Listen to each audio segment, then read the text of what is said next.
What's up, everybody? Welcome to the draft recap video. Getting it in just in time before real live NFL action starts Thursday night and those week one matchups get underway. And it's a great way to get it started with a Super Bowl rematch of Panthers Broncos. A lot of fantasy implications, a lot of real life football implications. So, should be a great game and a great way to start the season. I'm very excited.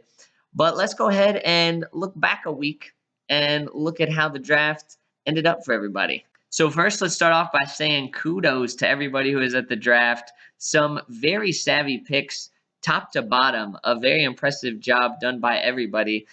This year's draft had no Ray Rices or Wes Welkers. Good job, Pat. And everyone's rosters really show it. Pretty much even talent across the board. And it looks like everyone's going to have a shot at the playoffs and at the championship, maybe besides one team. I don't want to spoil the recap for anybody. But yeah, the rosters look really good, and it's just a league full of very impressive teams. We will have great teams and great people. So before looking at each team individually, let's go ahead and look at a more general breakdown. So let's look at the teams by tier, because that's really the best way to do it when the rankings are so close.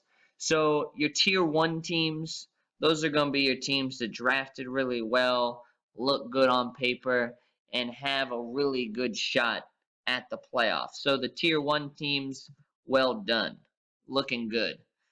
Now your tier 2 teams maybe should be playing for next year. It would take a miracle to get into the playoffs for tier 2. If we were to look at the teams by positional breakdown, we had some people at the draft who really focused their efforts on quarterbacks and wide receivers and took some late lottery tickets for running back. So Pat Cole and Drew really fit that bill when you look at their teams. Other people, thought quarterback was so deep, I'll just wait and snag some quarterbacks later. And John Fournette and Griffith, they're very strong at running back and wide receiver, and their quarterbacks are maybe behind everybody else. And then some teams kind of mixed it up and during the draft really hit each position pretty evenly. And then there's also, the occasional team that kind of has nothing. So that's kind of your general look at everybody's squads. All right, let's look at the teams individually. And to rank everybody 1 to 10, I wanted to find some sort of objective way to do it, because when I was trying to rank everybody myself, there were several spots that were way too close to call and I couldn't decide. So I figured when in doubt, let the numbers do the talking. And so what I ended up doing was setting the best possible lineup by ESPN projected points for each team, and just adding up the points and ranking people 1 to 10 based on the totals. So it's not perfect because it doesn't take into account your bench, and it also penalizes people like my boy Le'Veon or Tom Brady on Drew's team who are suspended, so their projected point totals are lower. But it gives us an objective way to rank the teams right now. So let's take a look. Coming in at number 10 should be no surprise, with a grand total of 1,867 points from his best projected lineup. We have Greg Bernardi and Danny Melson's Achilles heel. So my Achilles heel must be low point totals because this team is rough. Now, Shane did leave him a trash heap. We'll give him that. And on such short notice, Greg couldn't make the draft. We'll give him that. But we still got to rag on this team because somehow, even with auto draft taking the highest ranked player each time, this team is awful at every position. So, his 3 running backs in a PPR league have hands made of stone in Thomas Rawls, Jonathan Stewart, and Jeremy Hill. His 2 starting wide receivers are on the same team with Michael Floyd and John Brown, so you better hope that Arizona Cardinals offense is on fire. But have no fear, Greg at least picked up the high school quarterback Trevor Siemian, who somehow is starting for the Denver Broncos. What an idiot! Oh, what a loser! Good. More for me and you. So Greg has some work to do to avoid that dreaded last place finish because this team looks ugly. But Greg, I think you can do it. It's just like your Tinder profile. You got to dress up that team that looks like a 2 and make it into a 5 or a 6. Coming in at number 9, we have Mike Melson and 56 years and still waiting with a best projected lineup of 2,144 points. But you're going to see number 9, number 8, number 7, it's all bunched. So it's very, very close. But at number 9, we have Mike Melson, who has a team of young bucks. We got a lot of rookies and a lot of second-year players, so he's banking on that potential, hoping some of them make a splash. So the first pick for this squad was Ezekiel Elliott. Very risky taking a rookie first, and as an Eagles fan, your team is probably cursed. But he could make some noise behind that Cowboys offensive line. You got rookie Derrick Henry. You got rookie Laquan Treadwell, who's being thrown to by Sam Bradford now, so that's a bad sign.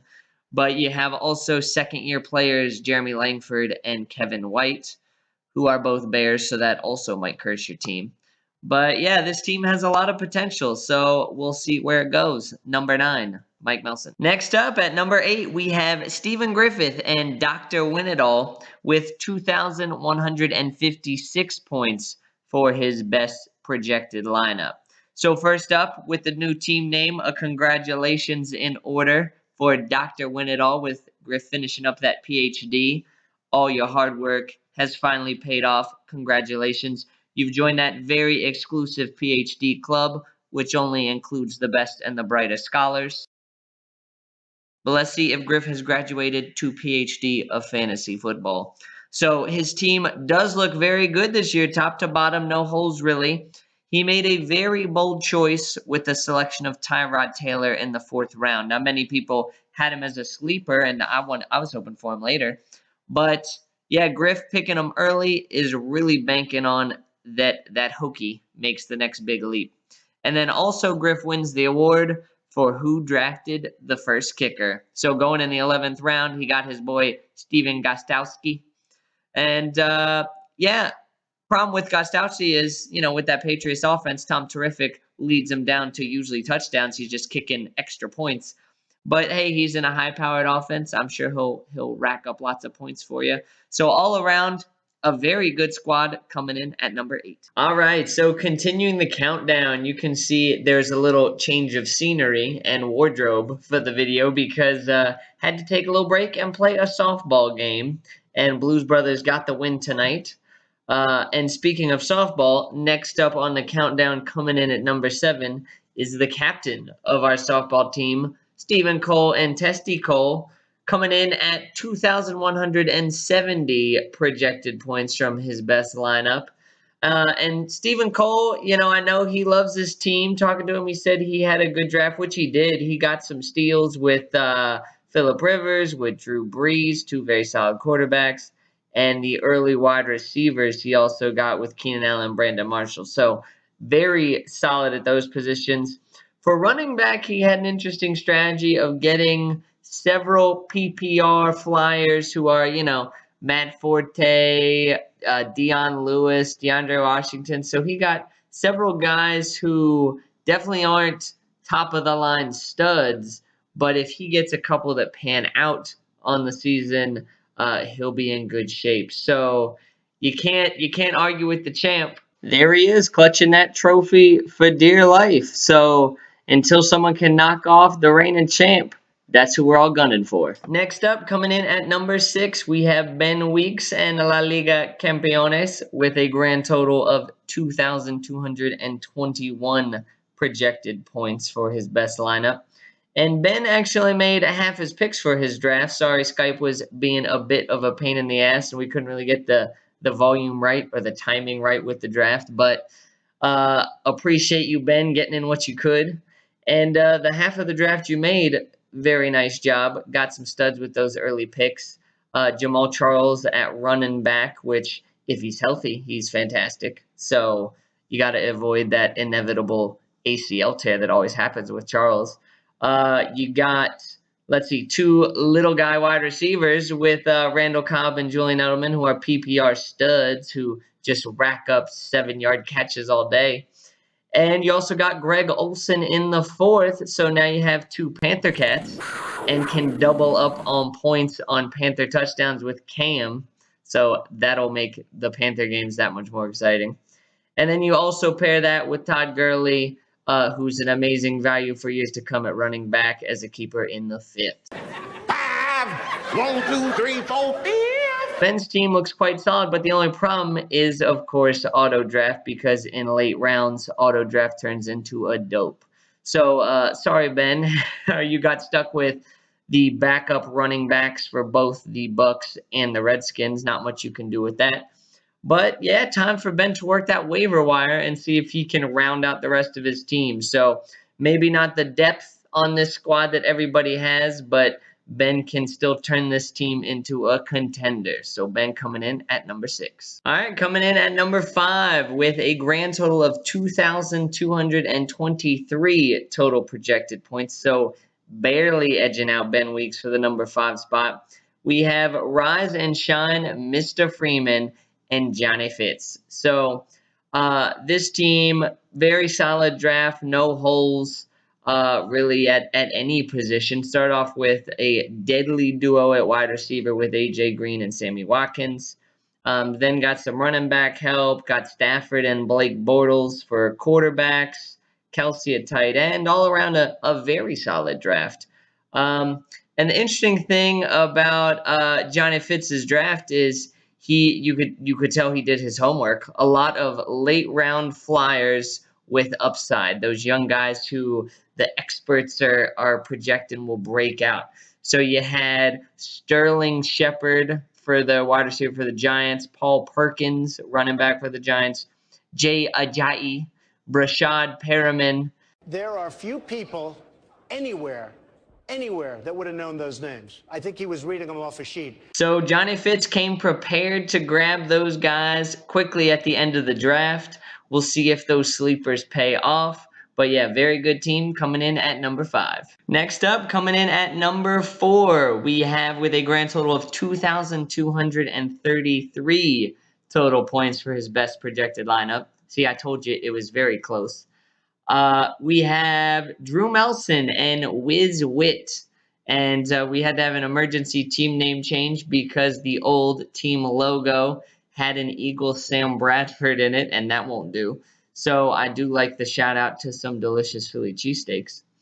And yeah, Wiz Witt has a very similar strategy to Stephen Cole that we saw earlier of loading up on quality quarterbacks, quality wide receivers, and trying to figure out running back later and hoping that it'll work out.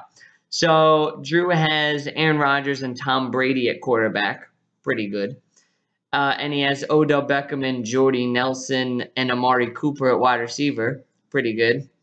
And also Jordan Reed at tight end. So that's fantastic.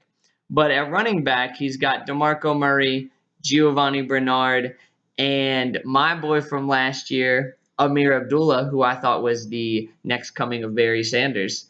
So Drew's hoping that 2 out of those 3 running backs will pan out. And if they do, watch out for this team because it's looking good.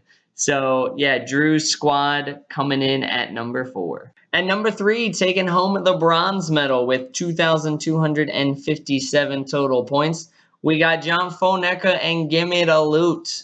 And John's team is very solid, helped out a lot by his keepers, as we talked about. He's got 2 of arguably the best, with David Johnson and Alshon Jeffrey very late. That helps.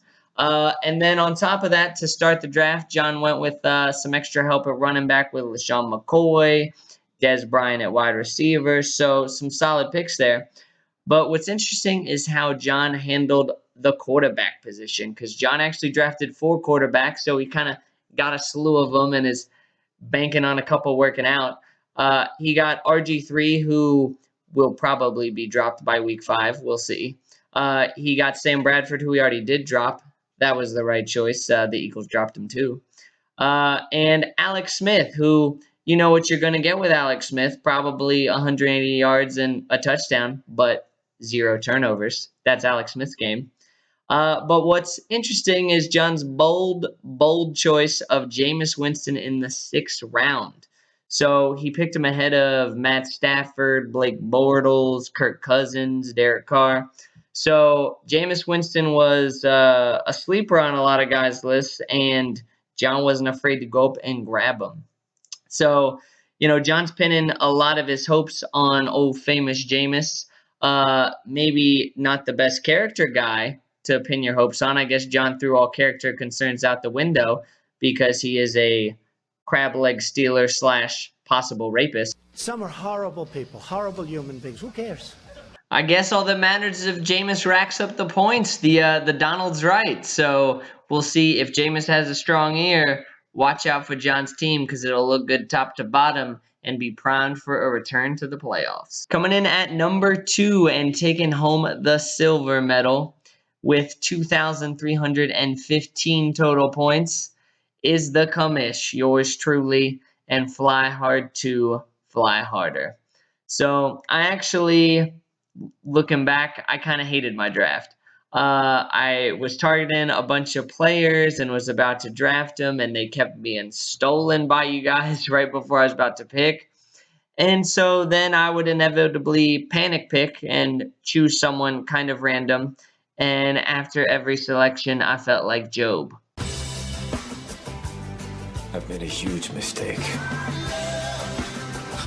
But the roster turned out okay. I got Russell and Kirk Cousins at quarterback, Le'Veon and Mark Ingram at running back, DeAndre Hopkins and Jarvis Landry at wide receiver. So pretty solid all around and not too many holes right now. The only question is, and I guess it's a question everybody has probably, is if my team would be strong enough to overcome those bad luck injuries that everyone always seems to get throughout the year. So at number 2, though, in total points, the foundation is there for Fly Hard 2 to make a run into the playoffs. So we'll see what happens. But Fly Hard 2 coming in at number 2. And finally, at number 1, there's only one team left. So those of you keeping track at home, you know who it is. At number 1 with 2,454 points, we have Pat Last for 2 straight years, Jordan, who has a staggering point total, which surprisingly puts him far and away as the favorite. No. I don't believe it. It's not possible. But it's true, the wide receivers of Antonio Brown, Julio Jones, Allen Robinson, that is a hard trio to beat. So you better hope you play Pat on a week one of those guys has a bye. Sadly, I play Pat this week, so that's a bummer. But the quarterbacks of Carson Palmer and Eli Manning, very formidable. And the only semi-weak spot might be Doug Martin and Eddie Lacy at running back, but they've had good years before. They can do it again. So we'll see. Pat needs to thank the Lord that Shane, before he left, decided to just hand Pat a free 3rd-round pick for virtually nothing at the end of last year, because that came in clutch in the draft. And yeah, the fantasy gods have been hard on Pat the past 2 years, with bad luck with Jordy Nelson blowing out a knee and Pat having some weeks where he cranked out some big point totals but still somehow lost. But this might be the year where he puts it all together. So take a good look, everybody. This drunk buffoon holding a golden toilet to his face might be our future champion, unless somebody can stop him. So going into the season, though, Pat Jordan, congratulations, you're number 1, kid. All right, everybody, there you have it. Those are the post-draft rankings. So hope you enjoyed it. Here is a list of all those point totals and rankings together all at once, if you're just curious and want to see them again. So yeah, go ahead and everybody get to setting those lineups. The first game is Thursday night. I'm gonna go catch some sleep because I was getting more and more tired through the videos. I don't know if you can tell, the eyes are getting droopier. Time for some sleep. So all right, everybody, looking forward to week 1. Can't wait for the action to get underway.